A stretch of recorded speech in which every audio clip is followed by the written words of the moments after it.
definitely quieter. So the other fans in here are still a little noisy, but the noisiest one is now gone, so this is perfectly acceptable. Well, I've finally had some success. This was a 7-hour print and it's come out pretty good. Found out what the issue with the black filament was. It was wet, essentially, so it had been absorbing moisture. I found that out by trying to use it on the Ender 3 downstairs, and I was having the same issues. So I gave a bit of research and found out that the popping, sizzling and lack of adhesion just meant it had absorbed some moisture. So I tried drying that out in the oven. Well, I've still not tested that yet, but I thought if I throw a fresh roll of the white filament on, this is the first large print that I've done, and quite happy with how it's come out. There's a couple of bits that I would maybe look at adjusting the settings for, like around here, but generally that's pretty good, and it's definitely a success this time. So I ended up changing the hot end around again using one of the different heat breaks. I was having issues flashing the firmware, I just couldn't get it to work whatsoever, and I thought rather than bashing my head against the wall trying to get this one to work, I would just go ahead and order the silent board, which I was planning to do at some point anyway. But I did try and use the filament runout sensor, but it's currently inverted, which is another reason why I wanted to flash the firmware. So in the future, I'm going to be putting the new main board in, still got the fans to change. I also want to get rid of this housing completely and do an all-in-one, so breaking the LCD out and the dial, having it on a separate display, and having all of the internals scattered about underneath, because the amount of times that I'm in and out tinkering with stuff on the main board or swapping something around is so annoying, having to undo this every time. So this is the silent board, which is the V2.2.1. I think this is the V2.2 that's in there. So this has silent TMC drivers. I've quickly just whipped up this that I found in Thingiverse, and a screen case, and I've got a micro SD card breakout. So this should also give me space to mount this up and have a separate place for the TL smoothers so that they're not being crushed. I'm going to try and disassemble this, mount it all out here, see how I need to route everything, and I think the power supply is just going to be loose for the time being, but I'll make up a mount for the power supply once I've got things arranged how I want them. So let's do that.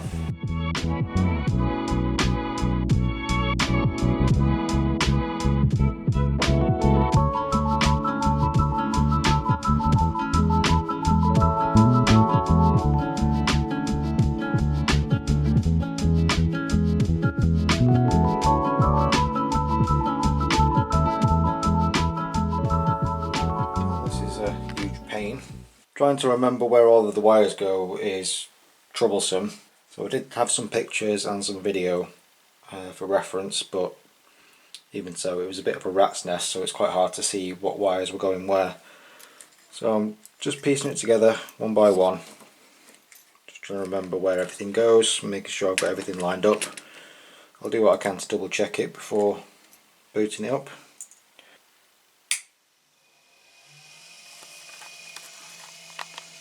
That worked. Apart from that fan being a little bit noisy.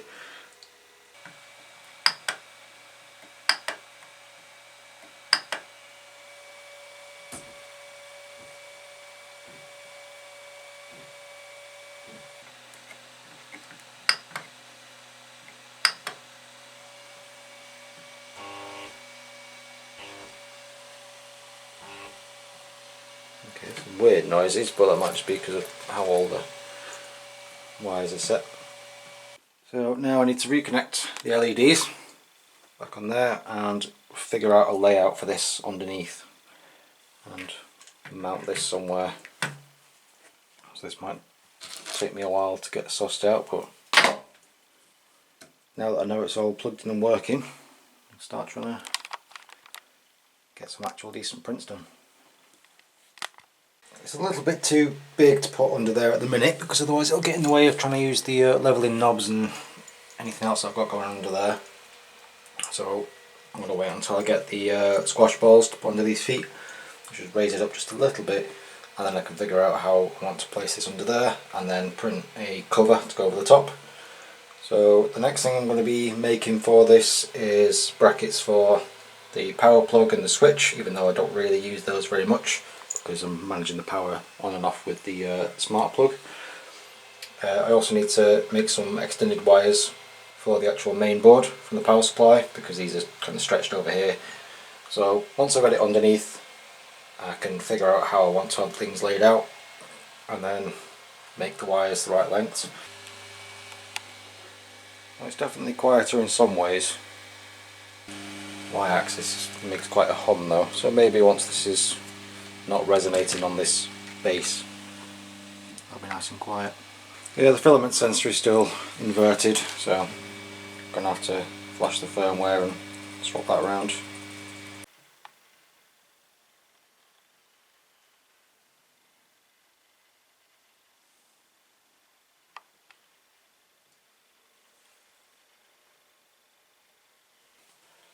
Just unplug that. Turn it on, let's see.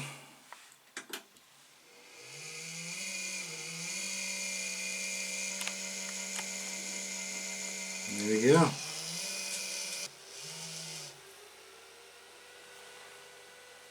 Right, so I've just done a new test to make sure whether the filament sensor is working, and it is working, but it's inverted still, so I'm just going to quickly do a reflash. So just change the default state from high to low. Right, well, I've flashed the firmware a couple more times and had a bit of a mess about with the settings, and I've managed to get it so that the BL Touch clone works.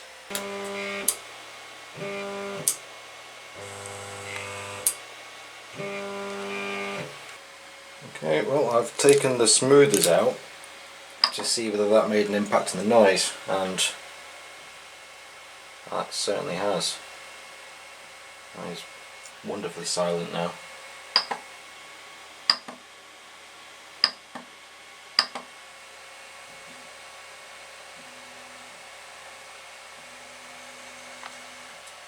Yep, very happy with that.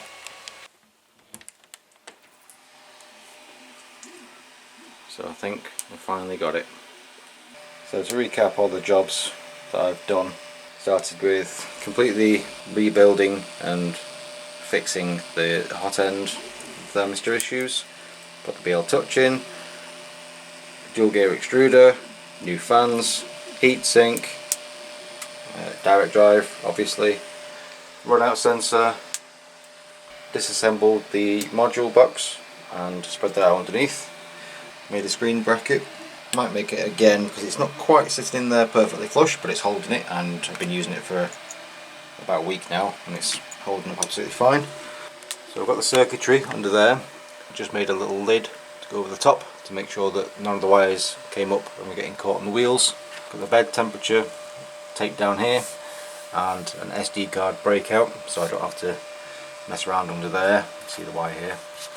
Got the power supply under here as well. The holder is now on Thingiverse. It's worked absolutely fine, so I'll find a link for that below. Hardwired in the LED lights.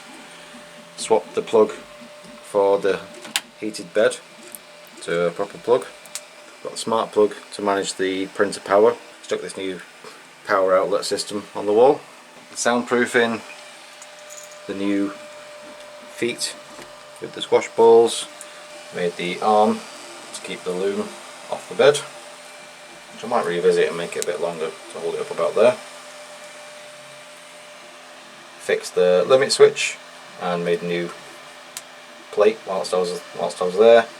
Got the new standoffs, got the glass bed, and flashed custom firmware. So now finally got a reasonably reliable, very quiet printer, which I'm very happy with. So I've just got some of this grey filament to use as test filament because it was really cheap. I won't be doing that again because it's pretty terrible and it just makes a huge mess with all this dust that it's creating. for the sake of a few pounds saved, it's really not worth it. So yeah, if you want any of these wings, there'll be a link below for them. You might notice a hole cut here. So what I'm planning to do is cut this out and open this up and build some shelving in there so I can put filaments and spare parts and the tools so they're out of the way. So that's going to be coming up soon in a separate video. So I'm sure I'll have more stuff to do with this printer in the future, but for the time being I'm quite happy to leave it where it is. If you've got any questions or suggestions, leave them in the comments below. Thanks for watching, see you in a bit.